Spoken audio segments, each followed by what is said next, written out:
fa'aa waliin akkamitti jiraachaa akka jirtu kalee keetii fi har'a kee ilaali.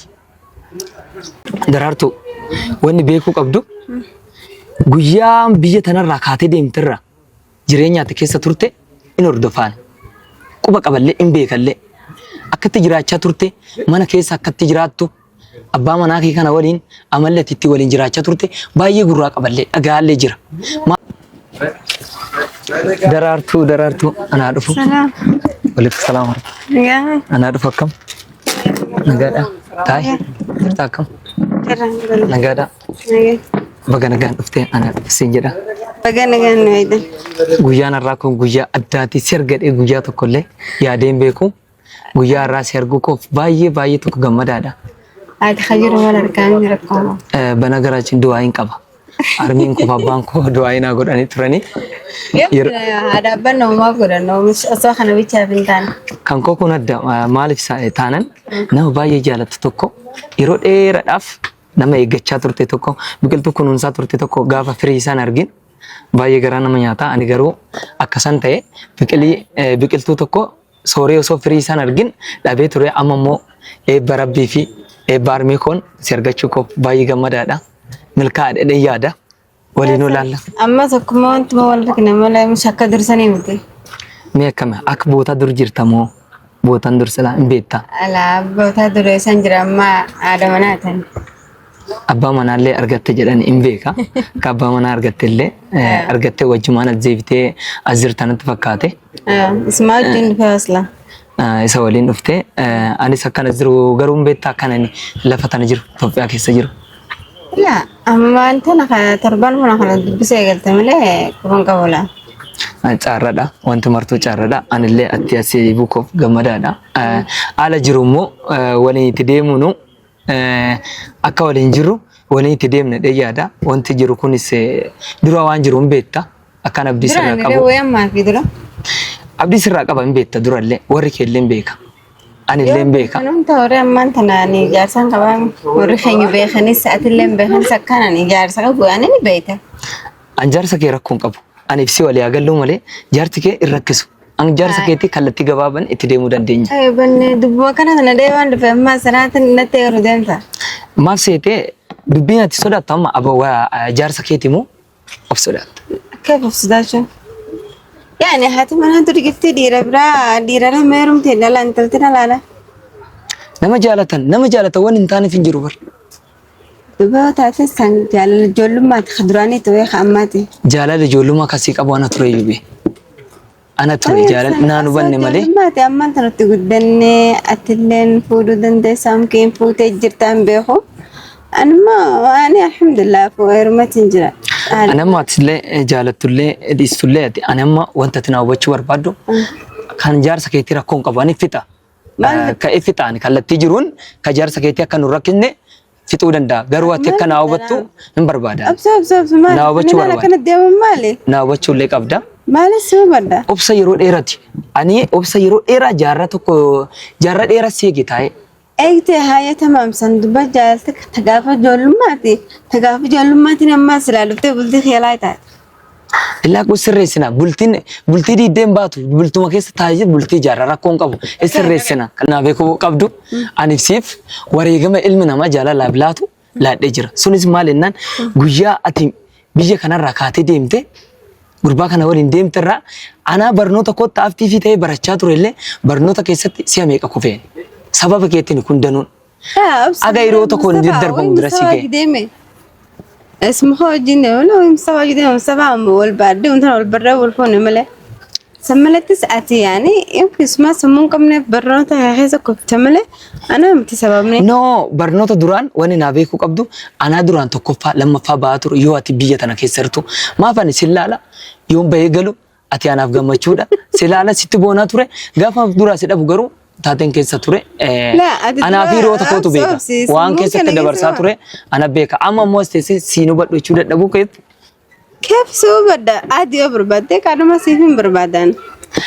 Tanarra bareeddu tanarra si jaalattu tana gayaa miliyaana siif barbaadu hin danda'u. Onneen tiyya namoo kamiyyuu dara caalaa sifeeti. Sifeedhaama. Adii ta maqaan daraartuu gartee barbaadeettiin Tafnyaan si kakalama hadap batakka katiya namat ko zaman ta khaisai si jarti namata deerto. Anam bifa kelle amala kelle guutu jaaladde qaamni biraa qaamni kana caalu kamiyyuu soo dhufe anam naaf hin ta'u ammaati kana hubachuu qabda gaafi koof jaal wan tabiyanti tagaaf ijoollummaa bita amma wal dabdee haa ooltee bulte wanni beeku qabdu oolii buliitini gaafinti yasii galti atumtu onnee balloodhaan gaafi kiyya kana fudhadhuuti itti yaadi itti fudhattee itti yaaddee maallaan jedhe itti yaadde jaalalleen sii qabu deemi sii gal hin hubatta. Kanaaf itti ilaali waa'ee gaafi jaalala koo. Maaliif itti ilaala baran jaarsaan qaba. Daraartuu wanni beekuu qabdu guyyaa biyya tanarraa kaatee deemtirra jireenyaatti keessa turte in hordofaan quba qaballee in beekallee akkatti jiraachaa turte mana keessa akkatti jiraattu abbaa manaa kee kana waliin amallee itti waliin jiraachaa turte baay'ee gurraa qaballee dhagaallee jira maaf qaamana jiraadhullee bakka ati jirtu immoo yaadanan jiraan kanaaf isa kana immoo eega Itoophiyaatti deebitee amma dhuguma waan jaarsa kee kana waliin itti fufteetuma dhuguma akka dursanii waliin jiraattu sitti fakkaata. Walman jiranna yoo. Dhuguma dhibbatti dubbii kana yoomillee namanu fudhadhullee fudhatinillee. Waliin jiraadha. Laa fudhattee fedhanii leessa sanii mirga qabdaadi akka yaada mataa keetitti. Anaaf immoo ana jaarsi biyya nagaa hojii giraachi girra. Waliin jiraattu kana itti namanin. Maal Itoophiyaa keessatti deebitee mamma bar. Maaf seete anillee anama guyyaa guutuu si waliin oola. Hin hordofa inni eessa akka oolu hin hordofa. Ati akka eessa ooltuun hordofa. Hordoffiin kiyya immoo kan kee caalaa kan isa hordofaa jiru caalaa jira kana beekati kana qaban. Maaliif isa hordofta miknaanni hordofsiisaa maal? Hordofaan jira. Ilmi jaalatte moo? Inni hordofa baay'ee ka jaaladhani si bifan ittiin gara kootti si deebisuu danda'u kallattii kamiinuu kallattii ati natti dhiyaachuu dandeessu kamiinuu hariiroon keessan duraanii hin beeka isa duraa sanirraa gara akka gara koo deebitu wani an goone jiru wareegama jiruun kaffalaanan rallee barullee. Fadu hollallaa fadu gamchoo jiraanna fadu akka kana waliin jiraanna yaani san singalchu. Bultiin immoo lolaa fi ganama galgala wal loluuf wal caqacaquudha hin taatu yoomuu hin taatu dubbisu. Waliin jiraachuu jira. Kanaaf dubbii jaalala onnee guutuu anaa si jaalatu jaalala koo sii qoodee si waliin umurii koo guutuu jiraachuun barbaadaan. Silaa gaafa sanatti sani laammatti harmuu baaddaa kana jiraadda illee jaalala gaafa ijoollummaatiif jiruu fayyallaa qoon. Jaalalli ijoollummaa jaalalli yeroo ijoollummaa waan guddaadha kennaa guddaadha kennaa namni hin arganneedha. Dhabbooti sammuu ka duraan nagaa sin qabuunsa. Ani naa hubachuu didde malee jaalala kee jaalala daa'imummaa kana agaarraa taa'ee qabadheetoo agaati biyya hambaa deemtee biyya hambaa irra deebitu umurii koo guutuu taa'ee si eeguu kootu anaaf waan guddaadha. Maalaan beekamu kin jaartii fa'a. Mee hubadhu. Fiifuu fuutee mirta amma fe'aa haatuma dhuftee. Waa'ee koo abbaa barbaadderraa illee qorachuu dandeessa hin arguullee dandeessa. Akkuma inni biyya kanarra gaafa deemturraa si hordofaa ture maalirra ture abdiisaan maal keessa ture jettee na hordoftee irra ga'uu dandeessa. Jaalalli seenaan sii qabullee hiriyoonni kun ijoollee hin beekan gaafachuu dandeessa yeroo tokko. Mushiriyoota keetti sasan ta'in ani sila waan akkanatti haasawaa beekeen dhufu. Laakiin immoo jaalalma obbolummaa waan wajji guddanneef waan wajji turreef sanumaa anuma yaaduma obbolummaa na yaaddiseetiin dhufe malee mush yaani bultii keelaaqii anaaf jii bultii teelaaqii jettisee hin dhufne. Sammanatti ammoo akkana Mustafaan na arge maal naan jaa naaf isa ammas mushkilaa kasii guzee waan akkana tana sii haasoo. Namni na arge mataa isaatiif na arge maal naan jaa. Kan saa rakkate. Jaartiin namaa gizee jaalalli sii gaafa ijoollummaa hojii teesse. Inni waan akkanatti haasa'e maal dagaama? Guddaa wanti guddaan beekuu qabdu ati ilaali. Mucaa Mustafaa waliin akkamitti jiraachaa akka jirtu kalee keetii fi har'a kee ilaali. Har'a keetii fi har'a kee ilaali. Jiraachuu jira. Namoonni baay'een immoo agaarraa kana jaalala dursan akkasumatti qabatee waan na jaalachaa jirtu sitti fakkaachaa namoota baay'ee. Garuu namni na beekan hiriyoonni koo akkasitti beekan. San dhimma sammuu isaaniitti nan galchu. Akka fedhanitti yaadan ayyaadamtaa kiyyatti hin deemu malee yaani ijoolleen hojii turre geelonnan keenya akkas jeedhaaf akkas hin ta'u. Atamma naa hubadha.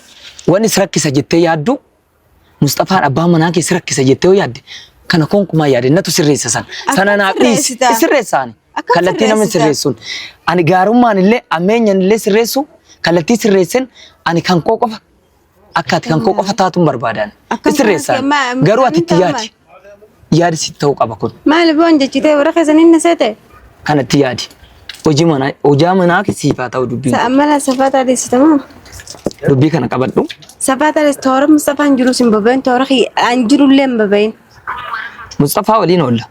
Yeroo guutuu inni nan argu malee ani nan arga. Kallattii inni baay'ee galu hin hordofaa. Anuus hin baay'ee Sillee hin hordofaa. Ati guyyaa irraa beekuu qabda. Kanaayyuu si hubachiisaa jira. Laa anuu ammas laa yeroo tana kanumatti lafa si arga hin beekure. Kanarraa naa hubadhu. Yeroo hundaa. Toora Mustafaan jiru sin babayin. Kan Mustafaa irraa iyyaadeenati. Mustafaa wantoonni ati hin beekne illee waa baay'ee jira. Mustafaa makiinaan baay'een illee dha'uuf deemaa jirti. Kuni makiinaa maali baay'ee deemti makiinaan kan kanaaf illee quba qabaadhu ofiillee deemtu illee namni illee oofu makiinaan dha'uuf deemti Mustafaa yeroo dhiyoo keessatti. Tuni maaliif yaada siifaa taatu tun? Isaa irraa egaa beekee itti gaafatamu si. Anjama akkanaa kana dhiistamaa? Ani Mustafaaf itti gaafatamu yoo ati waa taate qofa itti gaafatamu waan fedha si hordofuudhaaf. La ma aleena waa abbaa fete hordofa abbaa fete dhiise. Laakiin Mustafaa toora inni giduma bayin. Kan Mustafaa akkanatti beeki. Wanni Mustafaa kan Mustafaa gaafa waan kana gaafa ta'e argina gaafa tokko amma sitti dhugaa sitti fakkaachuu hin danda'u. Anka taa'uun sitti eegaan. Wanti kun dhugaa jettee amanu hin dandeessu. Karaa inni beeku Mustafaan baate yoo baate yoo dhufe Mustafaan akkana jeena dubbate beekadhu lubbuu keetiifu. Isaan makiinaatti Mustafaa daawwatu fi hin dandeenye. Ani baay'ee of eega inni baay'ee dubbadhee kanaaf waan baay'ee osoo dubbachuudhaaf hin ta'in ani haasoo akkana haasoo xiyyees Israa'eleen ta'uu qabu. Osoo laakiin immoo akka hanjamatti illee taatoti cinaa qabdee naa himte. Tamam. Ani Mustafaa karaa inni jiru wanni takka yoo ta'e osoo Mustafaa makiinaan daawwatu hin jeen anaatu harka hiyyaan dhufeessidhaan. waa maraaf itti yaade daraartu maa deemta daraartu. Jazbaa balaa.